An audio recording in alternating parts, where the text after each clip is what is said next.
Bien, vamos a continuar y quiero que abran sus Biblias en Mateo 28, Mateo capítulo 28, versículos 1 al 20. Mateo 28, versos 1 al 20.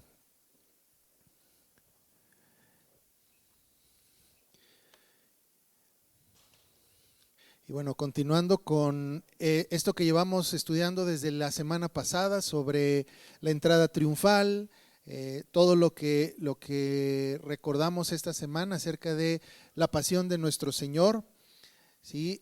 Jueves, Viernes Santo y hoy celebrando el Día de la Resurrección, vamos a meditar en este pasaje y quisiera enfocarme más que nada en las implicaciones de lo que es la resurrección. ¿Por qué celebramos la resurrección? ¿Por qué es tan importante para nosotros como cristianos? Entonces, voy a darle lectura, quiero que vaya siguiendo esta porción. Mateo 28, versos 1 al 20, dice: pasado el día de reposo, al amanecer del primer día de la semana, vinieron María Magdalena y la otra María a ver el sepulcro. Y hubo gran terremoto, porque un ángel del Señor, descendiendo del cielo y llegando, removió la piedra y se sentó sobre ella. Su aspecto era como un relámpago y su vestido blanco como la nieve. Y de miedo de él los guardas temblaron y se quedaron como muertos. Mas el ángel respondiendo dijo a las mujeres: no temáis vosotras, porque yo sé que buscáis a Jesús, el que fue crucificado. No está aquí, pues ha resucitado como dijo. Venid, ved el lugar donde fue puesto el Señor, e id pronto y decid a los discípulos que ha resucitado de los muertos. Y he aquí va delante de vosotros a Galilea, allí le veréis. He aquí os lo he dicho. Entonces ellas, saliendo del sepulcro con temor y gran gozo, fueron corriendo a dar las nuevas a sus discípulos. Y mientras iban a dar las nuevas a los discípulos, he aquí Jesús les salió al encuentro diciendo: salve. Y ellas, acercándose, abrazaron sus pies y le adoraron.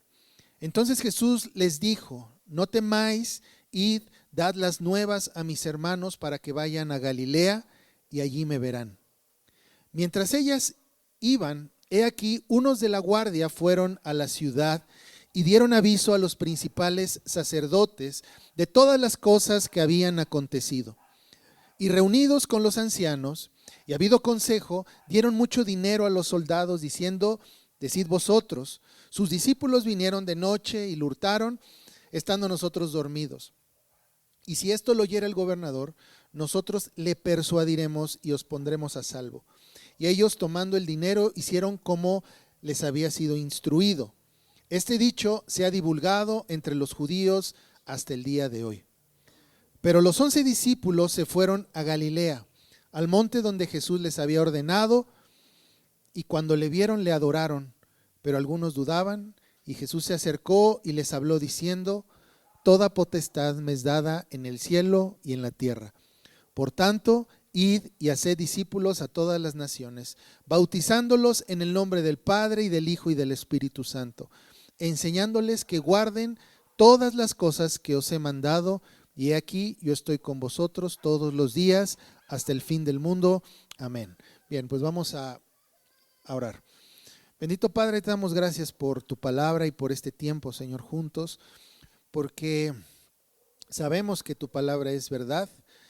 Y porque, Señor, nos ayuda a ser instruidos, a ser edificados, Padre. Y ayúdanos a entender cuáles son las implicaciones, Señor, de la resurrección, de que tu Hijo Cristo haya resucitado entre los muertos, Señor. Gracias, Padre, por esta certeza que tenemos ahora, porque caminamos, Señor, a un futuro victorioso, donde tú eres el Rey de reyes y Señor de señores. Gracias porque estás en tu trono, ahora sentado, y gobiernas a todas las naciones, Señor, con vara de hierro, y nos guías, Señor, a tu verdad. Gracias te damos en el nombre de Jesús. Amén. Bien, pues mucho pasó en una semana, ¿verdad? Lo que meditamos el domingo pasado sobre la entrada triunfal, ¿sí? Jesús en Jerusalén, y hablé cómo, a pesar de que esta ciudad le aclamó como rey, le aclamó con palmas, echando sus mantos para que Jesús cabalgara sobre ellos, que vimos que esto era en representación de que yo me sujeto a ti, ¿sí? Aún así, esa ciudad no estaba lista para recibir a Jesús. En capítulos más adelante, tú pudiste haber leído acerca de cómo Jesús entra al templo y pues ve que el templo ya es una cueva, un nido de ladrones. Realmente la ciudad no está preparada para recibir a su novio, a su rey, ¿sí? Pero esto no quiere decir que, bueno, que esa coronación o ese reconocimiento de que Jesús es rey haya sido en vano, no, ¿sí? Sino que la entrada triunfal lo que marca es el inicio del camino de Jesús hacia la cruz. Ahora, esta semana pudimos recordar esa oración, ¿verdad? Llena de angustia que nuestro Señor hizo en el monte, una oración llena de angustia en la que Él ora a su Padre y que en su humanidad, pues Él temeroso, ¿sí? De lo que viene, ¿sí? Él oraba a su Padre diciendo, pues si es posible que pase de mí esta copa, ¿sí? Entendemos la humanidad de Jesús en esto, pero también vemos la obediencia al decir, pero que no sea mi voluntad la que se haga, sino la tuya, ¿sí? Y vemos también cómo más adelante, jueves, viernes, Jesús fue juzgado por autoridades religiosas, pero también por las autoridades civiles. Y aunque a todas luces no había pecado, no había ningún crimen, cosa que el mismo Pilato reconoce, él no vio ningún crimen en Jesús por el cual él pudiera ser acreedor a la pena de muerte. Aún así se le condenó y fue muerto. Y no fue cualquier muerte, sino fue muerte de cruz. Y justamente aquí, en la cruz, es donde Jesús paga por todos nuestros pecados, nuestras transgresiones de la ley, todas esas violaciones que hacemos constantemente a la ley de Dios, ¿sí? Las cuales nos llevan a un camino de muerte solamente. Esos pecados, esas transgresiones fueron pagadas por nuestro Señor en la cruz. En la cruz justamente es donde ocurre algo maravilloso, ¿sí? Los teólogos le llaman la doble imputación. ¿Qué significa esto? Que bueno, en la cruz es donde nosotros imputamos a Jesús nuestra rebelión, nuestra injusticia, y ahí mismo es donde Él nos imputa a nosotros su justicia, ¿sí? Entonces, Él paga algo que nosotros debimos haber pagado, ¿sí? Y nosotros recibimos algo que solamente un justo puede recibir. Jesús pagó en esa cruz el precio que nunca pudimos haber nosotros pagado, y lo hizo por amor a nosotros, lo hizo también por amor a su creación. Entonces la cruz es el parteaguas de la historia, donde el Hijo de Dios, quien se hizo hombre, toma nuestros pecados, nuestras iniquidades y las clava en la cruz, absolviéndonos de toda culpa, ya que la ira y el castigo cayó sobre Él. Ahora, algo que normalmente pasamos por alto es el hecho de que la cruz no es el evento culminante de la historia, ¿sí? Nosotros de alguna manera pensamos que bueno, la cruz es el clímax, digamos, de la historia, pero no es así. La cruz es el parteaguas, ¿sí? Mas no es el evento más importante. ¿A qué me refiero con esto? Porque la cruz, si lo tomamos o si la tomamos como el clímax de la historia, pues ahí termina todo, ¿verdad? Pero no es eso, es el parteaguas. Justamente la cruz es el comienzo de la nueva creación, de una nueva humanidad, ¿sí? La cruz es donde Jesús restaura al hombre a su estado original y lo pone en el carril correcto para obedecer y servir a Dios, para trabajar para su reino. Entonces la cruz la podemos ver como el inicio, ¿sí? Y nosotros caminamos hacia ¿qué? Hacia la culminación del reino de Dios. ¿Qué es lo que nos dice 1 Corintios 15? Dice que es preciso que Jesús reine hasta que haya puesto a todos sus enemigos debajo de sus pies. Entonces nosotros caminamos en la historia hacia eso, a que Cristo vaya poniendo en la historia, en el tiempo, uno por uno a todos sus enemigos bajo sus pies. Y dice, y el último enemigo será la muerte. Y ahí es donde Él reunirá todas las cosas y entregará el reino ¿a quién? Al Padre. Ahí es donde vemos nosotros la culminación de toda la obra, ¿sí? De la redención. Entonces en la cruz comienza, mas no es el fin. Ahí comienza la historia de la victoria del reino de Dios. Es el inicio. Ahora, Mateo nos dice que al amanecer del primer día de la semana, que fue después de un día de reposo, y en esto coinciden los demás evangelios. Los demás evangelios hablan de este evento y coinciden que fue justamente en este día. María y María Magdalena vinieron al sepulcro. Lucas, por ejemplo, dice que fueron otras mujeres acompañándolas. Marcos dice que fue María Magdalena solamente, ¿sí? Pero el punto no es esto, el punto es ¿qué sucede aquí? ¿Sí? Lo importante es que las dos Marías estuvieron y justamente ellas, ver en capítulo anterior, ellas estuvieron también presentes cuando José de Arimatea, ¿sí? Hace rodar la cubierta del sepulcro, ¿sí? La piedra que cubriría el sepulcro. Ellas fueron testigos de esto, de este evento, de cómo literalmente el Señor fue puesto y fue sellado ese sepulcro. Ahora, en versos 62 al 63 del capítulo anterior, de capítulo 27, Mateo comparte un diálogo que va a ser importante también para lo que vamos a ver. Un diálogo entre la guardia romana y Pilato, ¿sí? Recordando justamente las palabras de Jesús acerca de su resurrección. Verso 63 del capítulo 27 dice, Señor, hablando los guardias a Pilato, diciendo, Señor, nos acordamos que aquel engañador, o sea Jesús, viviendo aún, dijo, después de 3 días resucitaré. Entonces ellos se acordaron de esto. Y gracias a este comentario es que Pilato manda resguardar el sepulcro. Y no solamente lo mandó resguardar, sino dice que mandó sellarlo.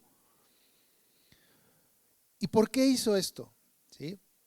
Hizo esto no porque Pilato creyera que literalmente Jesús iba a resucitar, sino lo hizo porque en su lógica él pensaba que los discípulos van a llegar y van a llevarse el cuerpo, entonces va a ser si imagínate, fue una locura, ¿verdad? Este hombre diciendo que él era el rey de los judíos y mira toda la revuelta que se armó. Ahora piensa cuando digan si resucitó. Entonces lo que él menos quería era un conflicto en la zona. Entonces no es de que pensara que Jesús iba a resucitar, sino que ellos van a venir, van a robar el cuerpo. Y lo que dijo Jesús, bueno, pues van a seguir creyendo esto y se va a hacer un movimiento más grande. Ahora, con lo que no contaba Pilato es que Jesús sí era el verdadero Mesías y que él no iba a necesitar ayuda humana para sacar su cuerpo de la tumba, sino que el mismo Dios lo levantaría de entre los muertos. Dice verso 2, y hubo un gran terremoto porque un ángel del Señor, descendiendo del cielo, y llegando, removió la piedra y se sentó sobre ella. Ahora, el que esta piedra fuera removida por el ángel no fue para que Jesús pudiera salir, ¿sí? Porque Jesús ya había, ¿sí? Ya había resucitado. Jesús ya no estaba cuando el ángel movió la piedra. El Señor ya no estaba. Él no necesitó que ninguna piedra se moviera para él poder salir. De hecho, Él en un estado ya glorificado, ¿sí? Él no estaba limitado a lo que nosotros estamos limitados, que son las puertas, que son las paredes, sino Él ya no necesitaba, ¿sí?, que alguien viniera y removiera esa piedra. Fíjate lo que dice Juan 20, verso 19.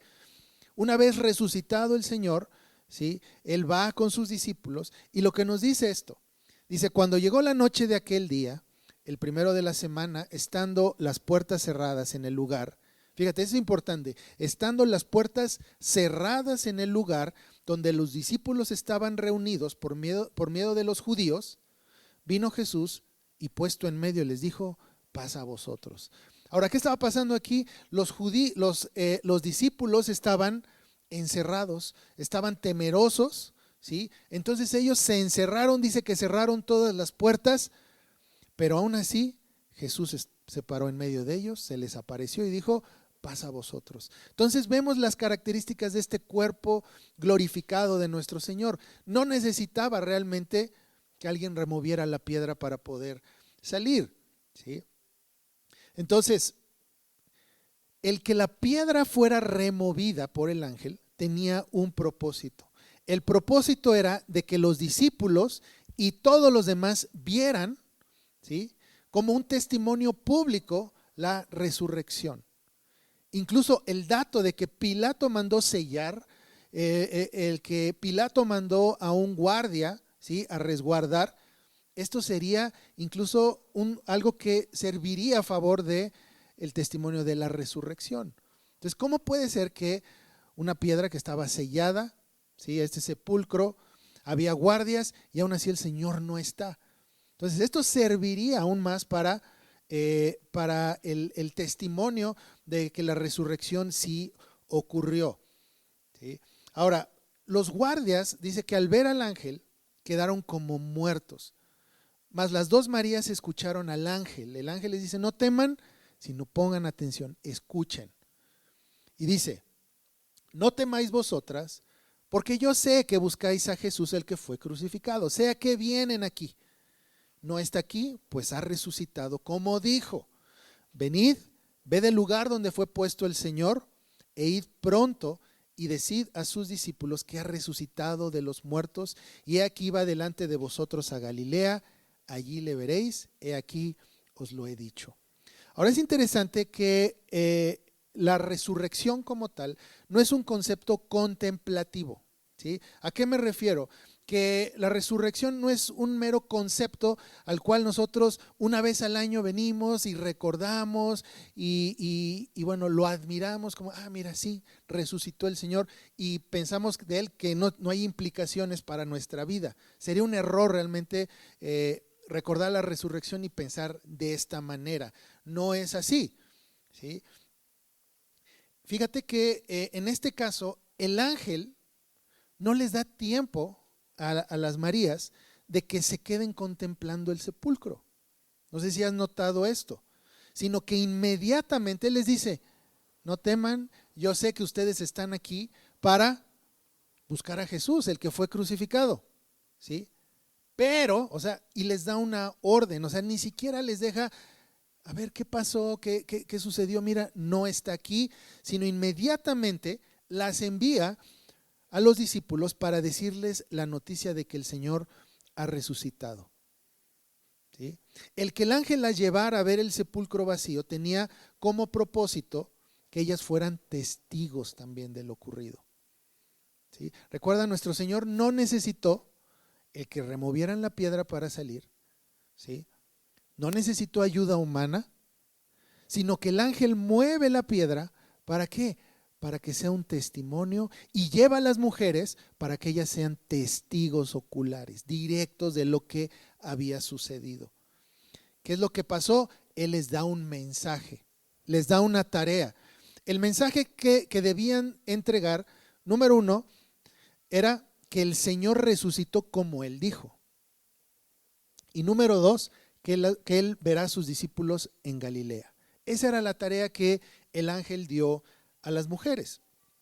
De hecho, o sea, el tiempo es tan corto, no hay ni siquiera un tiempo de contemplar, de tomar el aire y decir qué pasó, cuando ellas ya tienen una tarea encima. Y no solamente esto, Jesús mismo ya va rumbo a Galilea, ¿sí? Jesús no se espera también a ver que pasen unos días, sino inmediatamente resucitando, Él va directamente a sus discípulos, ¿sí? Entonces, si Jesús ya iba camino a Galilea, no hay razón para que ellas también se queden contemplando la tumba vacía, sino que tomen acción. Y esta es una de las características de la fe cristiana, que es una fe práctica y es una fe activa. No es una fe contemplativa. El pietismo, por ejemplo, que es una versión deformada de la fe cristiana, es una versión en donde la fe solamente tiene implicaciones privadas, ¿sí? Donde todo lo que sucede en la Escritura es solamente para mí. No hay implicaciones más allá de mi propia vida, de lo que yo anhelo, de lo que yo quiero, de lo que yo sufro, sino todo tiene que ver conmigo y para mí. Que estoy leyendo el Éxodo, veo a Israel en el desierto y digo, bueno, esto es mi desierto que estoy viviendo hoy y lo acomodo a lo que yo pienso o quiero, ¿verdad? Que Jonás fue tragado por el pez. Bueno, es que mi trabajo es como ese gran pez y lo empiezo a espiritualizar de tal manera que todo tiene que ver conmigo, ¿sí? Todo tiene que ver conmigo y lo que yo logre hacer tiene que ver con mi salvación personal, con mi realización personal, con mi relación, fortalecer mi relación con Jesús y punto, ¿sí? Esa sí es una fe contemplativa, porque realmente todo tiene que ver contigo, ¿sí? El mundo se puede caer, puede estar tu comunidad pasando por una situación complicada de violencia, de injusticia, pero mientras tú tengas una relación bien fortalecida con Dios, no importa. Esa es una fe contemplativa, esa es una deformación de la fe cristiana. La fe cristiana no es contemplativa, sino es práctica, activa, y tiene que ver con toda área de la vida. Entonces, si tu fe es así, contemplativa, entonces no hay diferencia entre el cristianismo y las religiones orientales, por ejemplo, ¿sí? Que se centran en el hombre, que todo es en el interior del hombre, cómo tú piensas, cómo tú procesas las cosas, ¿sí? Que tú materializas con tus pensamientos, o sea, todo tiene que ver contigo, ¿sí? Entonces, no habría diferencia entre el cristianismo y este tipo de religiones. Una fe así es una negación, ¿sí?, del propósito de la resurrección. Como les mencioné, Jesús fue a la cruz para redimirnos, para pagar por nuestros pecados. Y les he dicho, háganse esta pregunta: ¿para qué fui rescatado? ¿Para qué soy salvo? ¿Para qué me salvó el Señor? ¿Fue simplemente para regalarme un boleto al cielo y ya? Porque si tú piensas así, entonces, ¿cómo vives realmente no importa? Porque ese boleto ya está comprado, ¿sí? De que tú te vas, entonces, como le hagas aquí, pues ya no importa realmente. Pero no es así. El Señor no nos compró simplemente para llevarnos al cielo, sino nos compra para restaurarnos a la imagen del hombre en el huerto, ¿sí? Para que podamos vivir en un servicio constante. Algo que en otro momento no queríamos hacer, teniendo un corazón endurecido, que nos rebelábamos, que no queríamos trabajar para el Señor ni para nadie más, simplemente trabajar para nosotros mismos. Ahora tenemos un corazón renovado, el cual está orientado ¿a qué? A trabajar para el Señor, ¿sí? Entonces, ahora sí, las implicaciones de una fe viva, de una fe práctica, ¿sí?, no son privadas, sino que tocan toda esfera de la vida a todos los niveles, ¿sí? Cambia completamente todo el panorama. Ahora, todo lo que tú haces, no lo haces con una mentalidad de voy a fortalecer solamente mi relación personal con Dios, sino ahora es voy a hacer esto también, pero voy a ayudar y estas bendiciones las voy a transmitir a mi familia, a mis amigos, a mi comunidad, ¿sí?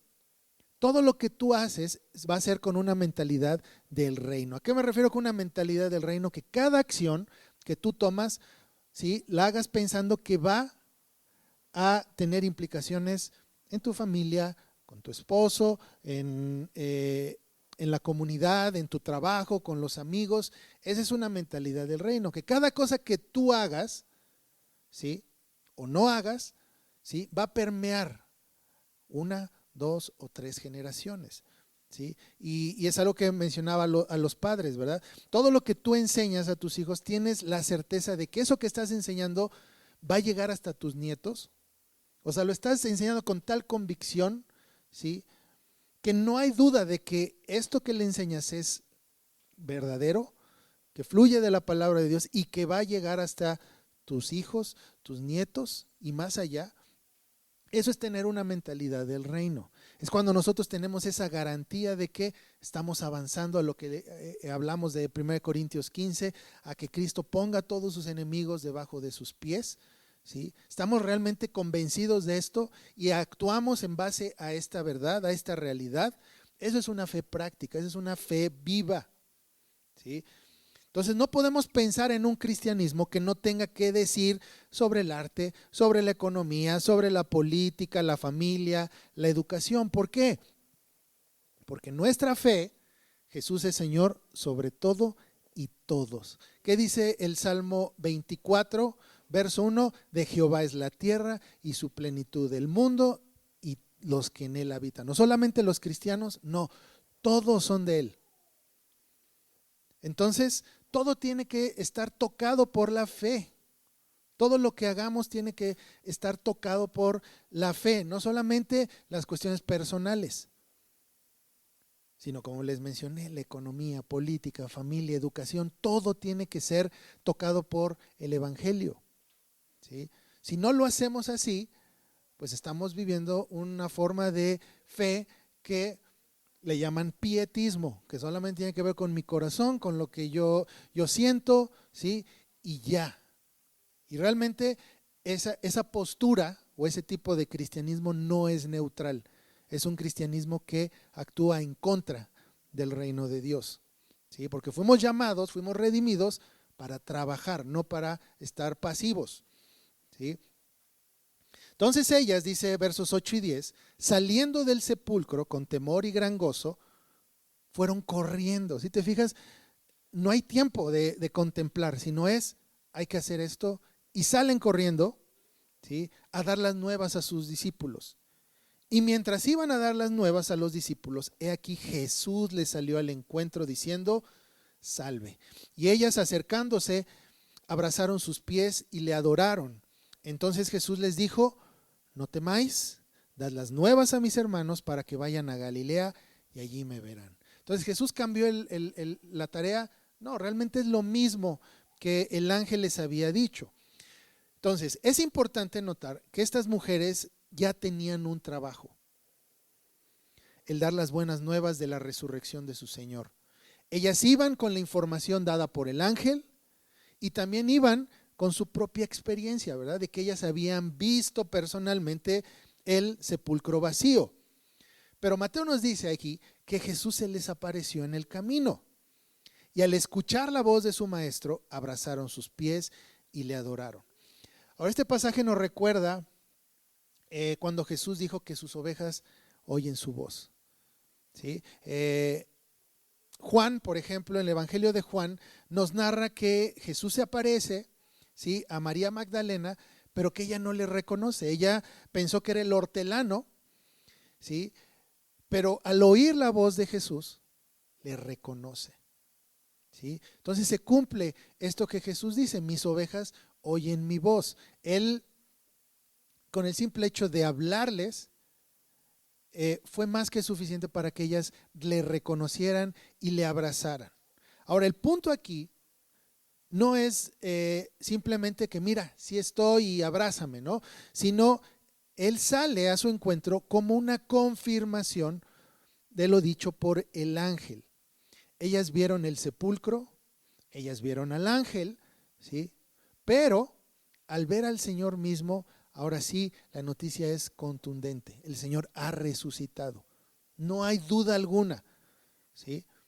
Tal vez el ángel nos engañó, tal vez yo estaba viendo y pues tal vez fue una alucinación, lo quería ver tanto que me imaginé, pudimos haber fantaseado con todo esto, pero al ver al Señor, ¿sí?, en carne y hueso, ya no había duda de que literalmente el Señor había resucitado. Y aquí justamente es donde el cristiano moderno o el cristianismo moderno entra en conflicto, ¿sí? Porque la tarea de estas mujeres les fue dada desde el momento en que el ángel las envía a dar las buenas nuevas. ¿Hay algún tipo de resistencia por parte de las mujeres? No hay resistencia. Dice que ellas salieron corriendo. Estaban gozosas, pero dice también tenían temor. Pero aún así salen corriendo a dar las buenas nuevas. No hay resistencia. Y con Jesús frente a ellas, mucho menos. ¿Sí? Ahora menciono que el cristianismo moderno entra en conflicto aquí porque ya tenemos un mandato. El Señor ya nos ha dicho qué debemos hacer. Y ya tenemos también la certeza, ¿sí?, de que el Señor no está en la tumba. De hecho, muchas iglesias celebran el día de hoy que el Señor ha resucitado. Todos los cristianos, por lo menos aquí en Puebla, están celebrando que el Señor ha resucitado, que Él no está en el sepulcro, ¿sí? ¿Por qué creemos esto? Porque tenemos a su Espíritu, quien nos convence, quien nos da la certeza de que la palabra del Señor es verdad. Pero ¿qué pasa? Aún así, nos resistimos a hacer la obra que Dios nos ha mandado a hacer. ¿Basta con qué? Con ver el estado de la cultura, con ver el estado de nuestras comunidades, de la nación, para darnos cuenta, ¿sí?, de que no hemos hecho nuestra tarea. Si vemos nuestra cultura y la vemos en decadencia, si vemos el estado de nuestra nación y vemos muerte, vemos injusticia, ¿sí?, esto quiere decir que no ha hecho su tarea la iglesia, que ha estado optando por una fe contemplativa, en lo que todo tiene que ver, todas las implicaciones de la fe tienen que ver dentro de las cuatro paredes de las iglesias, ¿sí? Vamos a hacer congresos, vamos a hacer talleres, todo para nosotros, ¿sí? Todo tiene que ver con nuestra relación, con fortalecernos como cristianos, pero cuando está la tarea de salir y hacer de las naciones discípulos de Cristo, de cambiar la cultura, por ejemplo. No pasa. Entonces, hemos optado por una fe, un cristianismo contemplativo. Entonces, si Cristo tiene potestad sobre todo, como leemos, ¿sí?, como declara el Salmo 24, ¿sí?, si Cristo tiene potestad, es dueño sobre todo, entonces ¿no es ilógico que el cristianismo sea una cultura periférica? ¿Sí? ¿No es ilógico vivir como cristianos los domingos, pero el resto de la semana regirnos o vivir en términos de lo que el humanismo dicta, por ejemplo? Es ilógico. Es anticristiano, podría decir, ¿verdad? Decir solamente el domingo y el resto de la semana me muevo y vivo en términos de otra ley, de otra fe, que es el humanismo, ¿sí? Es ilógico. Si nosotros declaramos, Señor, tú eres rey, tú tienes señorío sobre todas las cosas, ¿sí? Dice versos 11 al 15, dice, mientras ellas iban, he aquí unos de la guardia fueron a la ciudad y dieron aviso a los principales sacerdotes de todas las cosas que habían acontecido. Y reunidos con los ancianos y habido consejo, dieron mucho dinero a los soldados diciendo, decid vosotros, sus discípulos vinieron de noche y lo hurtaron, estando nosotros dormidos. Y si esto lo oyere el gobernador, nosotros le persuadiremos y os pondremos a salvo. Y ellos, tomando el dinero, hicieron como les había instruido.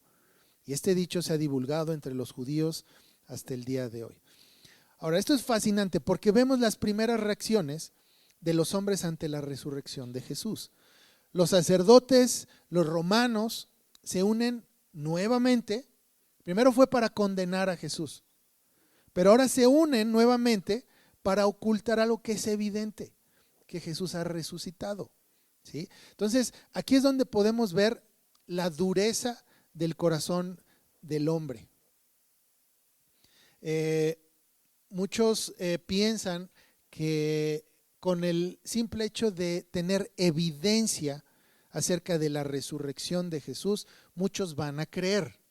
¿Sí? Mira, hay evidencia histórica, tenemos estos libros, hay libros incluso de gente que no es cristiana que ha relatado acerca de que si hubo un hombre llamado Jesús, ¿sí? Entonces tenemos toda esta evidencia y hacemos una recopilación de datos históricos, pero aún así, aquel hombre en su corazón endurecido no va a querer creer. Va a haber personas que van a tener toda la evidencia en sus narices y van a decir, no creo. ¿Sí?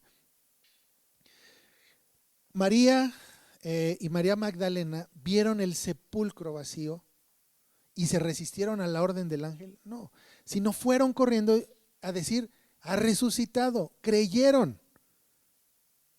¿Sí? Sin embargo, estos hombres vieron lo mismo, vieron el sepulcro abierto, vieron que ya no estaba Jesús y ¿qué dijeron? Pues vamos a decir que se lo robaron. A ese grado llega la dureza del corazón del hombre. Entonces no necesitamos estar invadiendo a la gente de evidencia y evidencia y de evidencia, porque así no van a creer. Necesitan la obra soberana del Espíritu Santo para cambiar su corazón, para estar abiertos a ver la verdad. ¿Sí? Entonces, ¿qué es lo que pasa aquí? Romanos y los judíos, los sacerdotes, acuerdan por medio de un soborno mantener oculta la verdad de que Jesús había resucitado, inventando la historia de que el cuerpo de Jesús había sido robado por los discípulos. Ahora, con esto ambos bandos saldrían beneficiados. Por un lado, los guardias romanos no iban a ser ejecutados por haber cometido tal torpeza, porque esto significaría una revuelta más. ¿Sí? Por eso Pilato mandó sellar el sepulcro, porque él quería evitarse, ¿sí?, que hubiera una revuelta más donde dijeran los discípulos, mira, sí resucitó, y en eso ya toda la gente se volcara a favor de Jesús. Entonces, esto significaba una ejecución para los guardias. Era un error muy grave. Entonces, los romanos no serían ejecutados por no cumplir con la tarea, y por el otro lado, los sacerdotes mantendrían la historia de Jesús como una fábula. Ah, bueno, sí, hubo un hombre, pero pues mira, decía que iba a resucitar, pero no pasó nada. ¿Sí? Fue algo que ocurrió, pero al paso del tiempo va a ser olvidado. Pero ni los guardias, ni un sello sobre el sepulcro, y mucho menos las conspiraciones de hombres perversos podrían detener la verdad de que Jesús realmente resucitó. Y aquí vamos a ver el por qué la resurrección es tan importante para nosotros. Dice 1 Corintios 15:14, y Pablo lo deja muy claro. Dice, y si Cristo no resucitó, vana es entonces nuestra predicación y vana es también vuestra fe. Entonces él lo deja muy claro aquí.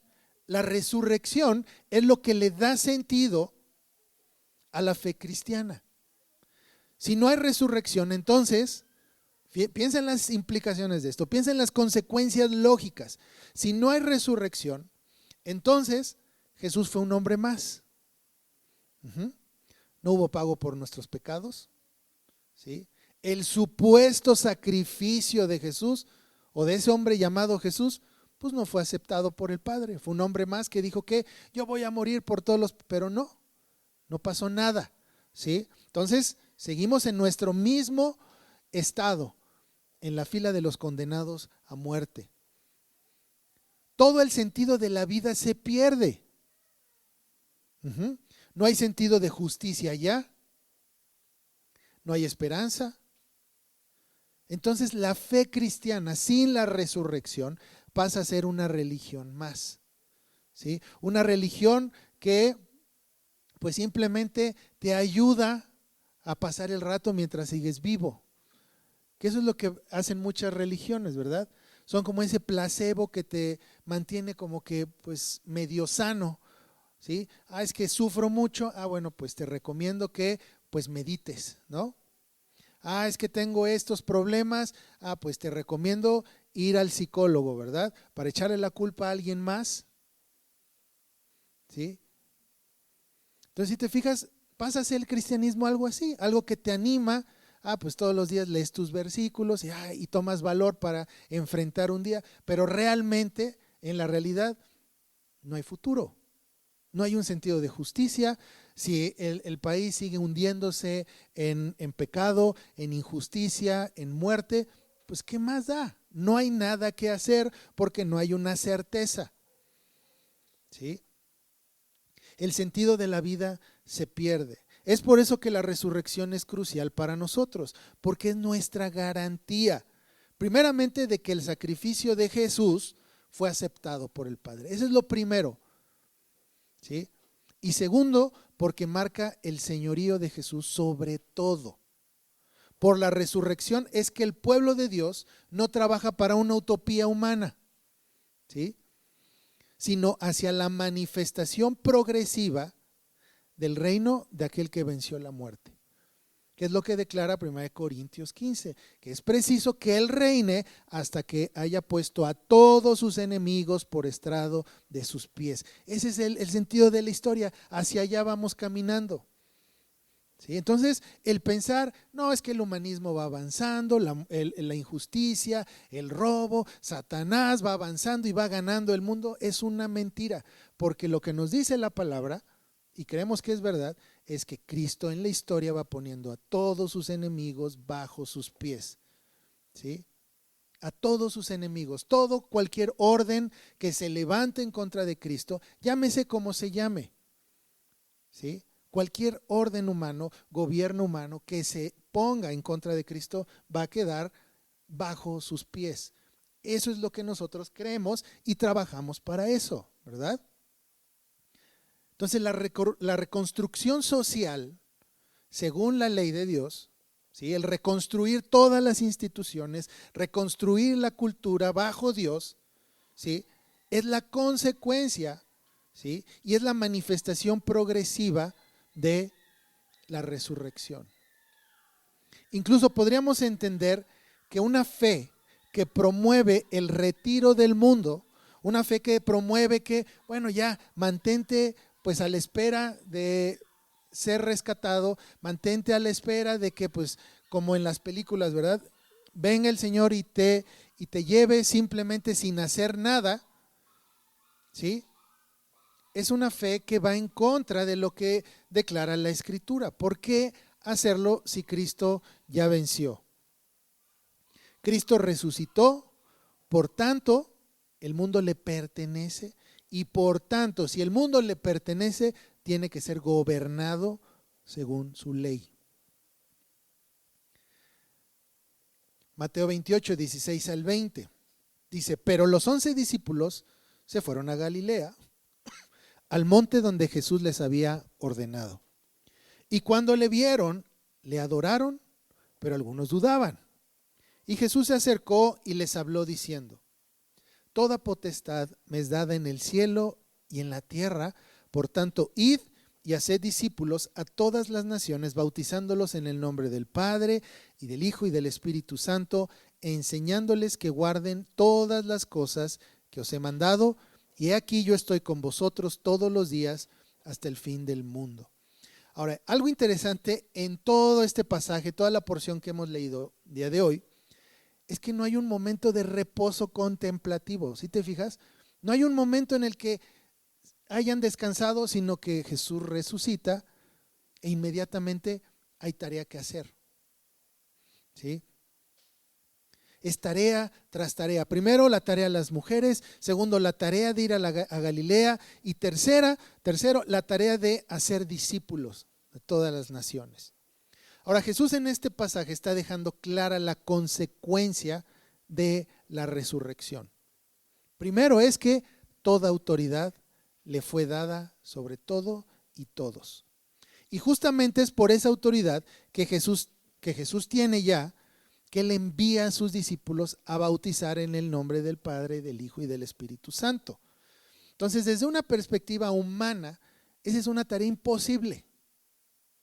¿Sí? ¿Por qué? Porque el hacer esto que Jesús les está mandando significa instruir a todo hombre en la ley del Señor. Significa hacer que todos los hombres sean obedientes al Señor, ¿sí? De manera voluntaria. ¿Sí? El proclamar el Evangelio, el compartir el Evangelio, ¿sí? El hacer discípulos no es una tarea que se tenga que hacer por medio de la fuerza, no funciona así, sino que todos aquellos que vienen al Señor vienen de manera voluntaria y sometidos voluntariamente a su gobierno. Entonces, que Jesús te diga, ve y discipula a la gente para que me obedezca, humanamente es imposible. ¿Por qué imposible? Porque no tenemos la capacidad de cambiar los corazones de las personas. ¿Sí? Sin embargo, Él dice que va a estar con nosotros. Y no solamente eso, sino que su Espíritu está con nosotros. Entonces, el mandato de hacer discípulos no se enfoca solamente en los hombres, en decir, bueno, ve y haz un puñado de discípulos. Enfócate solamente en enseñar individuos. ¿Tiene que ver con esto? Sí. Sí, pero su enfoque es nacional. ¿A qué me refiero? El mandato no fue haz discípulos solamente, sino haz discípulos de todas las naciones. ¿Qué significa esto? Significa que los hombres, los individuos, tienen que vivir en conformidad con la ley de Dios. Claro que sí, pero significa también en su enfoque y en su entendimiento más amplio que las naciones mismas tienen que ser discípulos de Cristo. De hecho, la traducción de este pasaje, ¿sí? Una traducción más apegada a lo que dice el pasaje es, vayan, ¿sí? Y hagan de las naciones mis discípulos. Cambia todo el panorama. No solamente te está diciendo, hagan discípulos, ve y pues a ver a quién te pescas y lo instruyes. No, sino es, hagan de las naciones mis discípulos. ¿Cuál sería el mandato para todos los que estamos aquí? Hagan de México mi discípulo. Ese es el enfoque de este mandato. ¿Qué significa?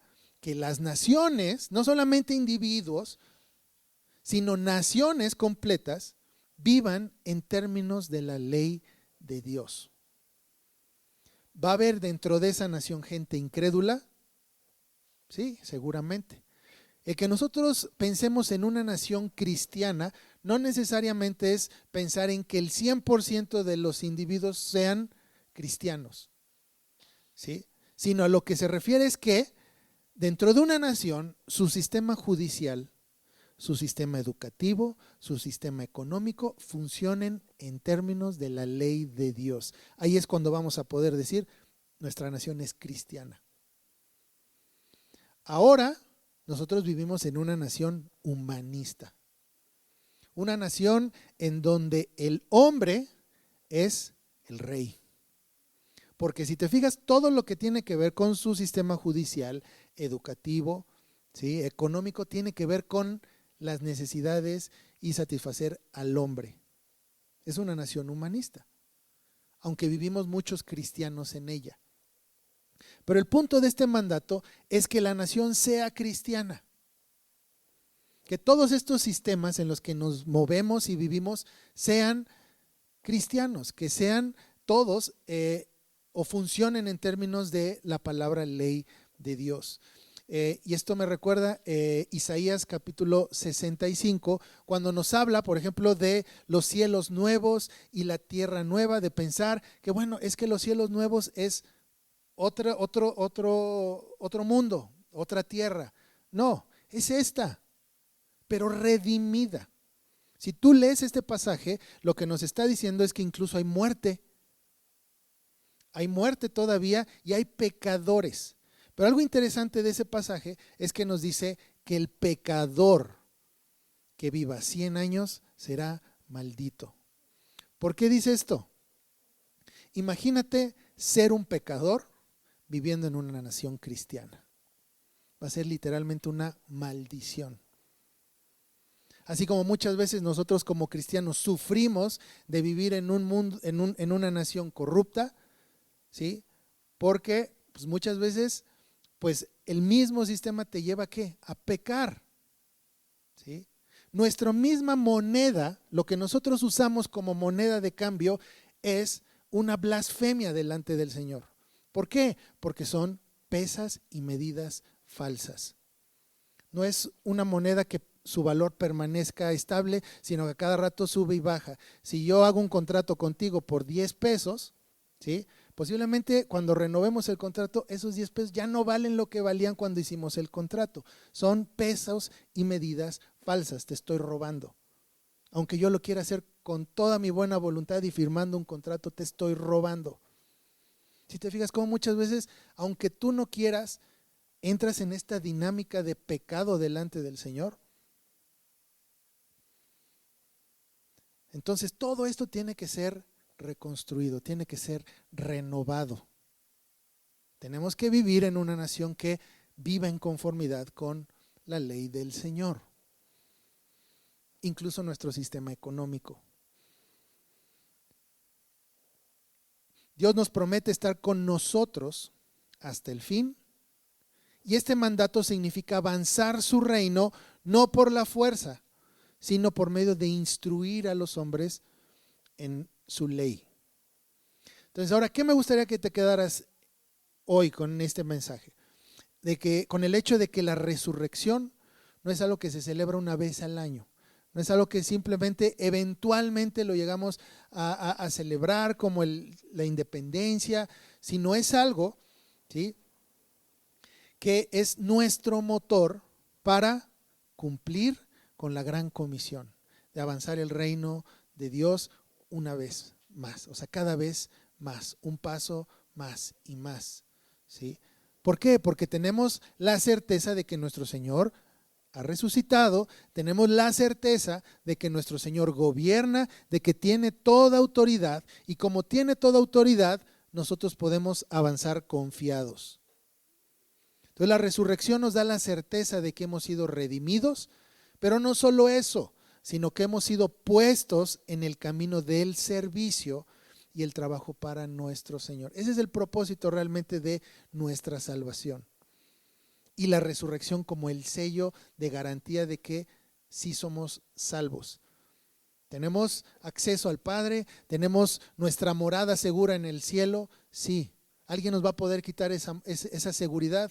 No, pero en lo que llegamos allá tenemos trabajo que hacer, ¿sí? Entonces hay que meditar en esto, hay que ver que cada cosa que nosotros hagamos tiene que tener como fin el avance del reino, un poco más, ¿sí? Entonces que Dios nos ayude con esta tarea. Vamos a orar. Señor, te damos gracias por tu palabra y porque podemos ser animados, edificados, Señor, también exhortados a ser obedientes, a ser fieles, Señor, a lo que tú nos has mandado. Y gracias, Padre, porque gracias a la obra de tu Hijo Cristo en la cruz es que nosotros tenemos esta garantía y también, Señor, el trabajo delante de nosotros. No nos hagas, Señor, que caigamos, no permitas que caigamos en la desidia, Señor, de no hacer trabajo alguno para tu reino, Señor, sino que cada día estemos convencidos de que nuestro trabajo no es en vano porque tú vas con nosotros. Gracias, Señor, por las promesas que tú das en tu palabra de que cada uno de tus enemigos serán puestos por estrado de tus pies, Señor, y que nos permite, Señor, ser partícipes de esta avanzada, Señor, de tu reino. Te damos gracias en el nombre de tu Hijo Jesús. Amén.